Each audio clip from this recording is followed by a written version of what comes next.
ನನ್ನೆಲ್ಲ ನೆಚ್ಚಿನ ವೀಕ್ಷಕರಿಗೆ ಮತ್ತೊಮ್ಮೆ ಐಫೈ ಕನ್ನಡ ಚಾನಲ್ಗೆ ಸ್ವಾಗತ. ನಾನು ನಿಮ್ಮ ವಿಕಿ. 2 ದಿನದ ಹಿಂದೆ ನಾನೊಂದು ವಿಡಿಯೋ ಮಾಡಿದ್ದೆ. ಕರ್ನಾಟಕಕ್ಕೆ ಕೇಂದ್ರ ಸರ್ಕಾರ ಬಂಪರ್ ಗಿಫ್ಟ್ ಒಂದು ಕೊಟ್ಟಿದೆ. 25 ಹೊಸ ರೈಲ್ವೆ ಯೋಜನೆಗೆ ಮಂಜೂರಾತಿ ದೊರೆತಿದೆ ಅಂತ. ಈ ವಿಡಿಯೋಗೆ ಸುಮಾರು ಕಮೆಂಟ್ ಗಳು ಬಂದಂತ ಕಮೆಂಟ್ ಗಳಲ್ಲಿ Alimatti to Yadgir railway information ಕೊಡಿ ಹಾಗೂ ಶಿವಮೊಗ್ಗ ಟು ರಾಣಿಬೆನ್ನೂರು ಬಗ್ಗೆ ರೈಲ್ವೆ ಇನ್ಫಾರ್ಮೇಶನ್ ಕೊಡಿ ಅಂತ ಈ 2 ಕ್ವಶನ್ ಬಗ್ಗೆ ಮತ್ತು ಇನ್ನೊಂದು 25 ಹೊಸ ರೈಲ್ವೆ ಮಾರ್ಗ ಬಗ್ಗೆ ಇನ್ಫಾರ್ಮೇಶನ್ ಕೊಡಿ ಅಂತ. ಅದಕ್ಕಾಗಿ ಈ ವಿಡಿಯೋನ ಮಾಡ್ತಿರೋದು. ಈ ವಿಡಿಯೋದಲ್ಲಿ ಸಂಪೂರ್ಣವಾಗಿ ಈ 3 ಕಮೆಂಟ್ ಸಂಪೂರ್ಣವಾಗಿ ಚರ್ಚೆ ಮಾಡೋಣ. ಮೊದಲನೇದಾಗಿ ಒಟ್ಟು ಈ 25 ಯೋಜನೆಗಳ ಮಂಜೂರಾತಿ ದೊರೆತಿರುವ ಬಗ್ಗೆ. ಈ ವೆಚ್ಚದಲ್ಲಿ ಬರೋಬ್ಬರಿ 42,517 ಕೋಟಿ ವೆಚ್ಚವಾಗುತ್ತೆ. ಇದರ ಉದ್ದ 3,264 ಕಿಲೋಮೀಟರ್ ಆಗಿರುತ್ತದೆ ಎಂದು ಸಚಿವರಾದಂತಹ ಅಶ್ವಿನ್ ವೈಷ್ಣವ್ ಅವರೇ ಹೇಳಿದ್ರು. 25 ಯೋಜನೆಗಳಲ್ಲಿ 15 ಹೊಸ ರೈಲು ಮಾರ್ಗಗಳ ನಿರ್ಮಾಣಕ್ಕಾಗಿ ಮತ್ತು 10 ಏನಿದಾವಲ್ಲ ಅದು ಹಾಲಿ ಮಾರ್ಗಗಳ ಜೋಡಣೆ ಡಬ್ಲಿಂಗ್ ಯೋಜನೆಗಳಿಗಾಗಿ. ಡಬ್ಲಿಂಗ್ ಅಂದ್ರೆ 1 ವೇ ಟು 2 ವೇ ಮಾಡೋದು ಮತ್ತು ಟರ್ನಿಂಗ್ ಪಾಯಿಂಟ್ ರಚನೆ ಮಾಡೋದು. ಈ ಕೇಂದ್ರ ಸರ್ಕಾರದ 25 ರೈಲ್ವೆ ಯೋಜನೆಯ ಥೀಮ್ ಏನಪ್ಪಾ ಅಂದ್ರೆ ಇದುವರೆಗೂ ರೈಲ್ವೆನೇ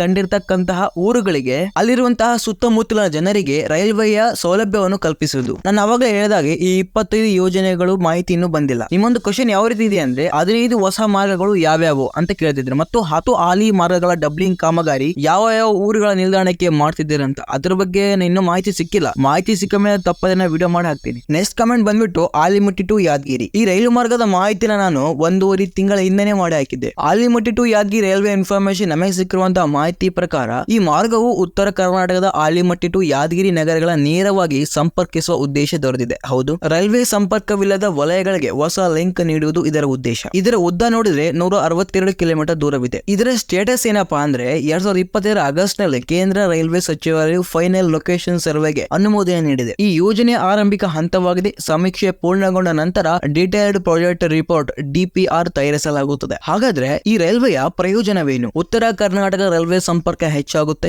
ಆಲಿಮಟ್ಟಿ ಜಲಾಶಯ, ಬಸವಸಾಗರ ಪ್ರದೇಶಗಳು ರೈಲ್ವೆ ಮೂಲಕ ಸಂಪರ್ಕ ಕಲ್ಪಿಸಲಾಗುತ್ತೆ. ಯಾದಗಿರಿ ಸೇರಿ ಹತ್ತಿರದ ಪ್ರದೇಶಗಳಿಗೆ ಆರ್ಥಿಕ ಹಾಗೂ ತಾಂತ್ರಿಕ ಬೆಳವಣಿಗೆಗೆ ಸಾಧ್ಯವಾಗುತ್ತೆ. ಈ ಒಂದು ರೈಲ್ವೆ ಮಾರ್ಗದ ಮುಂದಿನ ಹಂತ ಯಾವ ರೀತಿ ಇರುತ್ತೆ ಅಂದ್ರೆ FLR ಪೂರೈಸಿದ ನಂತರ ಪ್ರಸ್ತಾವನೆ ಮಂಡಿಸಲಾಗುತ್ತೆ. ಬಳಿಕ ಯೋಜನೆಯ ಬಜೆಟ್ ಅಲ್ಲಿ ನಿಗದಿ ಮಾಡಿ ಕಾಮಗಾರಿಯನ್ನು ಆರಂಭಿಸಲಾಗುತ್ತೆ. ಈ ಆಲಿಮಟ್ಟಿ ಯಾದಗಿರಿ ರೈಲ್ವೆ ಇನ್ಫಾರ್ಮೇಶನ್ ನಾನು FLR ಮತ್ತು DPR ಆದ್ಮೇಲೆ ಮತ್ತೊಂದ್ಸತಿ ವಿಡಿಯೋ ಮಾಡಿ ಹಾಕ್ತೀನಿ. ಇನ್ನು ಶಿವಮೊಗ್ಗ ಶಿಕಾರಿಪುರ ರಾಣಿಬೆನ್ನೂರು ರೈಲು ಮಾರ್ಗ ಯೋಜನೆ ಭೂಸ್ವಾಧೀನ ಅಡಚಣೆಯಲ್ಲಿ ಹಿಂದೆ ಬೀಳುತ್ತಾ ಇದೆ. ವೀಕ್ಷಕರೇ, ಈ ರೈಲು ಅನುಮೋದನೆಯಾಗಿದ್ದು 4 ವರ್ಷಕ್ಕಿಂತ ಹೆಚ್ಚಾದರೂ ಇದುವರೆಗೂ ಕೇವಲ 11.5 ಭೌತಿಕ ಪ್ರಗತಿ ಮಾತ್ರ ಸಾಧನೆಯಾಗಿದೆ. ಈ ಮಾರ್ಗದ ಯಾವುದೇ ವಿಭಾಗವು ಇನ್ನೂ ಚಾಲನೆ ಬಂದಿಲ್ಲ. ಹೌದು ವೀಕ್ಷಕರೇ, ಬಹು ನಿರೀಕ್ಷಿತ ಶಿವಮೊಗ್ಗ ಶಿಕಾರಿಪುರ ರಾಣಿಬೆನ್ನೂರು ಹೊಸ ಬ್ರಾಂಡ್ ಗೇಜ್ BG ಹೊಸ ರೈಲು ಮಾರ್ಗ ಯೋಜನೆ ಸುಮಾರು 96 ಕಿಲೋಮೀಟರ್ ಉದ್ದವನ್ನು ಒಳಗೊಂಡಿದೆ. ಆದರೆ ಭೂಸ್ವಾಧೀನದ ಸಮಸ್ಯೆಯಿಂದಾಗಿ ನಿರಂತರ ವಿಳಂಬ ಅನುಭವಿಸ್ತಾ ಇದೆ. ಈ ಯೋಜನೆಗೆ 2019-20ನೇ ಆರ್ಥಿಕ ವರ್ಷದ ವೇಳೆ ಅನುಮೋದನೆ ಪಡೆದುಕೊಂಡಿತ್ತು. 956 ಕೋಟಿ ಕೂಡ ಪಡೆದುಕೊಂಡಿತ್ತು. ಇದರಲ್ಲಿ ಭಾರತೀಯ ರೈಲ್ವೆ ಮತ್ತು ಕರ್ನಾಟಕ ಸರ್ಕಾರ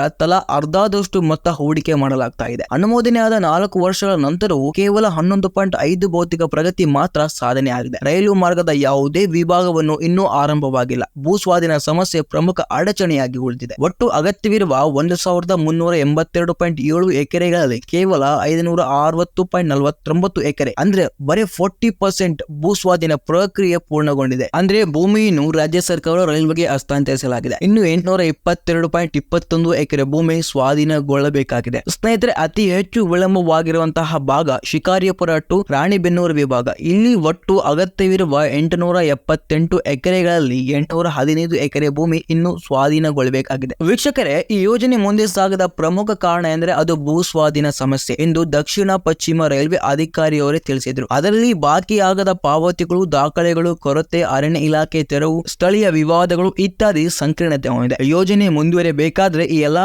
ಸಮಸ್ಯೆಗೆ ತಕ್ಷಣ ಪರಿಹಾರ ಬೇಕು. ವೀಕ್ಷಕರೇ, ಯೋಜನೆಯನ್ನು 2 ಹಂತವಾಗಿ ವಿಭಜಿಸಲಾಗಿದೆ. ಒಂದನೇ ಹಂತ ಯಾವ ರೀತಿ ಅಂದ್ರೆ ಶಿವಮೊಗ್ಗ ಟು ಶಿಕಾರಿಪುರ, 2ನೇ ಹಂತ ಶಿಕಾರಿಪುರ ಟು ರಾಣಿಬೆನ್ನೂರುವರೆಗೆ ವಿಸ್ತರಿಸಲಾಗಿದೆ. ಈ ಹಂತದ ಪ್ರಗತಿಯಾಗಿ ಕೊಟ್ಟೆಂಗಂಗೂರು ಶಿಕಾರಿಪುರ ವಿಭಾಗದ 39.38 ಕಿಲೋಮೀಟರ್ಗಾಗಿ EPC ಇಂಜಿನಿಯರಿಂಗ್ ಖರೀದಿ ಮತ್ತು ನಿರ್ಮಾಣ ಒಪ್ಪಂದವನ್ನು ಈ 2023 ಫೆಬ್ರವರಿಯಲ್ಲಿಯೇ 17ರಂದು 530.59 ಕೋಟಿ ಮೌಲ್ಯಕ್ಕೆ ನೀಡಲಾಗಿದೆ. ಯೋಜನೆ ಈ ಪ್ರದೇಶದಲ್ಲಿ ಸಂಪರ್ಕವನ್ನು ಹೆಚ್ಚಿಸಲು ಮಹತ್ವದ ಸಾಮರ್ಥ್ಯ ಹೊಂದಿದೆ ಎಂದು ಅಧಿಕಾರಿಗಳು ತಿಳಿಸಿದರು. ಯೋಜನೆಯ ಪ್ರಗತಿಯಲ್ಲಿದೆ, ಆದರೆ ಭೂಸ್ವಾಧೀನ ಗಂಭೀರ ಸವಾಲಾಗಿ ಮುಂದುವರಿತಾ ಇದೆ. ಯೋಜನೆಯ ಕಾರ್ಯರೂಪದ ಮತ್ತು ಚಾಲನೆಗೆ ಪ್ರಭಾವ ಬೀರುತ್ತಾ ಇದೆ. ನಿಮಗೇನು ಅನಿಸ್ತಾ ಇದೆ ಕಮೆಂಟ್ ಮಾಡಿ. ನೀವು ಕೇಳಿರುವಂತಹ ಕಮೆಂಟ್ಗೆ ನಾನು ವಿಡಿಯೋ ಮೂಲಕ ಉತ್ತರವನ್ನು ನೀಡಿದ್ದೀನಿ. ಈ ವಿಷಯ ಗೊತ್ತಿಲ್ಲದರೆ ಎಲ್ಲ ಫ್ರೆಂಡ್ಸ್ಗೆ ಈ ವಿಡಿಯೋನ ಶೇರ್ ಮಾಡಿ. ಇದೇ ತರ ಹೆಚ್ಚಿನ ವಿಡಿಯೋ ಬೇಕಾಗಿದ್ದರೆ ನಮ್ಮ ಐಫೈ ಕನ್ನಡ ಚಾನಲ್ ಸಬ್ಸ್ಕ್ರೈಬ್ ಮಾಡ್ಕೊಳ್ಳಿ. ಇದೇ ತರ ಸಪೋರ್ಟ್ ಮಾಡಿ. ಈ ವಿಡಿಯೋ ನಿಮ್ಮೆಲ್ಲ ಫ್ರೆಂಡ್ಸ್ಗೆ ಶೇರ್ ಮಾಡಿ. ಮಾಡಿ. ಮತ್ತೆ ಸಿಗ್ತೀನಿ ಮುಂದಿನ ವಿಡಿಯೋದಲ್ಲಿ.